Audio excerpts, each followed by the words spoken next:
Évidemment, j'étais comédien. Il vaut mieux le dire tout de suite. Un comédien qui venait de Suisse. De Zurich exactement. Acteur? Pourquoi pas? Joueur? Intrigant? Bizarre? J'ai toujours aimé le théâtre, la scène, à cause d'une pénombre ambivalente qu'on trouve, par exemple, au début des spectacles. Quand on sort du jour officiel ou de la nuit réglementaire et qu'on commence à promener dans cette ambiance exceptionnelle de la fiction. Moi, je viens pour ça, pour m'inventer des histoires, pour vivre des vies que je n'aurais jamais eu ailleurs l'occasion de vivre.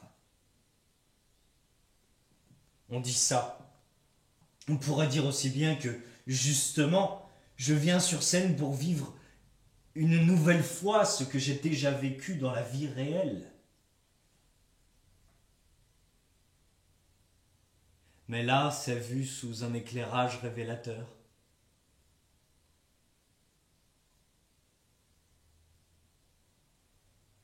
Hall d'hôtel.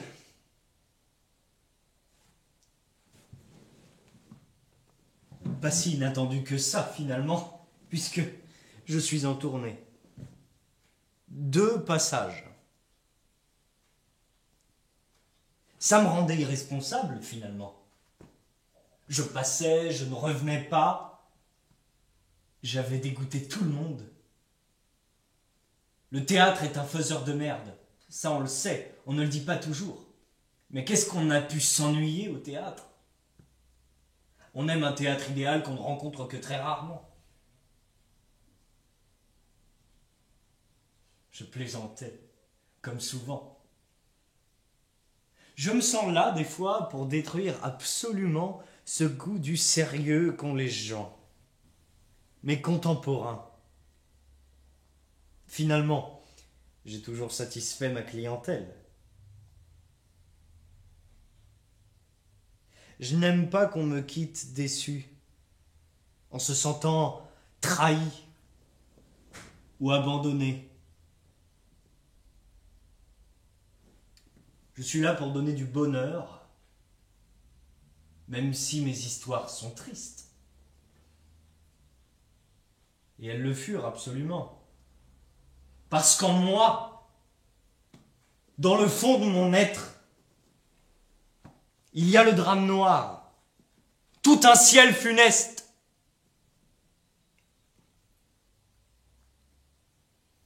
J'aime dire que contrairement aux apparences, je peux être très méchant, sordide, destructeur, puissamment mortel. Je voudrais tout être, tout vivre absolument. Je me sens capable de tout vivre. La petite fille qui chipe un gâteau à la pâtisserie. Le petit garçon qui urine sur son voisin. Le commercial qui vend des ordinateurs, qui tombe en panne dès les premières recherches sur Internet.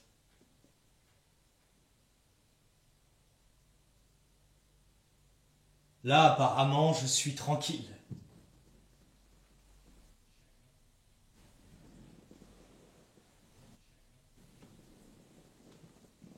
Et puis, au fond de moi,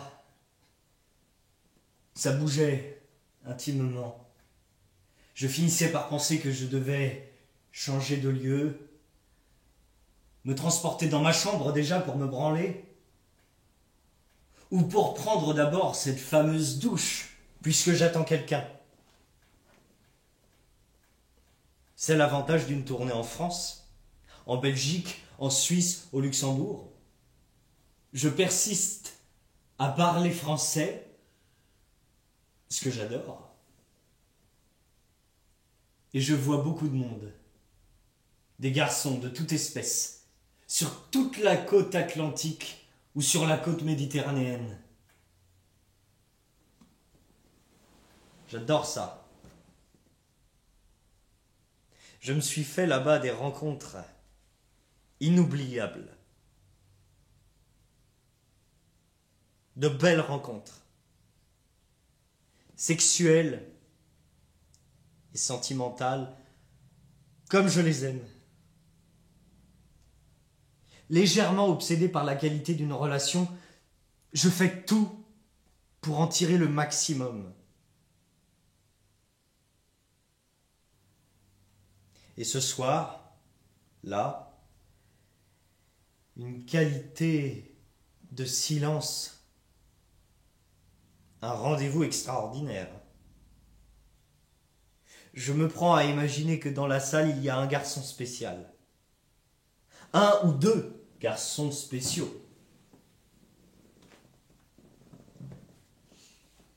Au premier abord, c'est plutôt de mon âge. Une jeunesse légère, gaillarde, aventurière. Mais je peux descendre plus bas. On dira 17 ans. Ou monter plus haut, 40, 50. L'âge ne fait rien à l'affaire parfois. Ni le physique. C'est une question de personnalité. J'aimais les personnalités rares. Les gars ou les filles légèrement ou profondément compliqués. Ceux qui traînent des handicaps ou des problèmes insurmontables. Du moment que je peux me dégager de ce genre de personnalité quand je veux, je n'aurais pas été médecin dans un hôpital ou aide-soignant dans une maison médicale. De même que je n'aurais pas aimé être juge, policier, patron d'hôtel, directeur de théâtre, gigolo, homme à tout faire.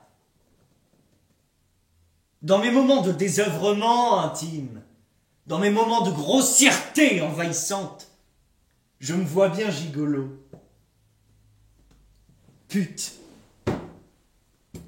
Une espèce d'escort boy pour femme ou homme. Le comédien est un peu pute. Il ne se soucie pas de la moralité de ses personnages, sinon il est ennuyeux. Il devient en quelque sorte brechtien. Moi, je joue en toute irresponsabilité. J'étais un garçon attachant, imprévisible. Il m'est arrivé de me maquiller, même en femme. J'adore être féminin. Ça peut ne pas se voir, cette envie que j'ai d'être femme parfois. On me demande, pour vous, qu'est-ce être femme ? Je suis garçon, je n'ai pas de vagin, mais j'adore être habillé en femme, ou être déshabillé en femme. Vous vous sentez féminin à l'intérieur ? Oui, quelquefois, je vous dirais. J'aime la relation intime entre les vrais garçons. Et aussi la relation intime entre un vrai homme et un semblant de femme que je puis être. Tout est dans les manières d'abord. Une espèce d'élégance féminine. Dans l'art de séduire de manière plus ou moins appuyée. Dans l'art de se mettre en adoration devant un homme. Je suis loin d'avoir épuisé tous les charmes d'être une femme, une vraie femme.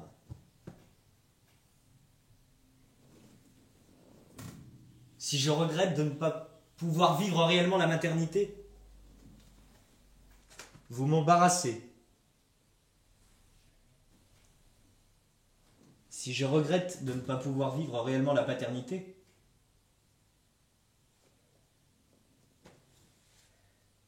je n'ai pas dit ça.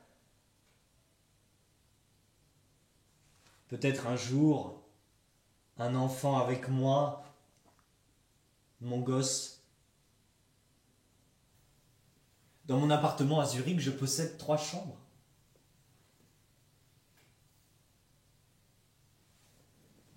À mon âge, on ne sait pas encore de quoi on se prive en n'ayant pas d'enfant. J'observais certains jeunes parents, des jeunes papas plus ou moins de mon âge. Je les enviais. J'étais ému. Ému chaque fois que je voyais Joël le môme avec son papa Julien, Tinou le bambin avec Maurice, son géniteur, Nicolas à 5 ans avec son père Norbert. Il y a une beauté insaisissable dans ce couple formé d'un enfant et de son jeune père. C'est tendre, c'est purement affectif. Et en même temps, c'est très physique. Tous les deux, ils marchent ensemble dans la ville. Ils forment un duo.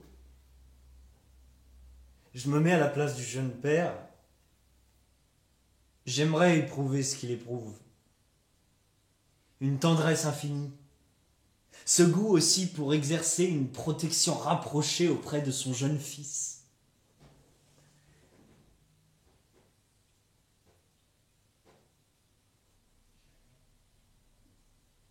J'ai un fils, il a 5 ans.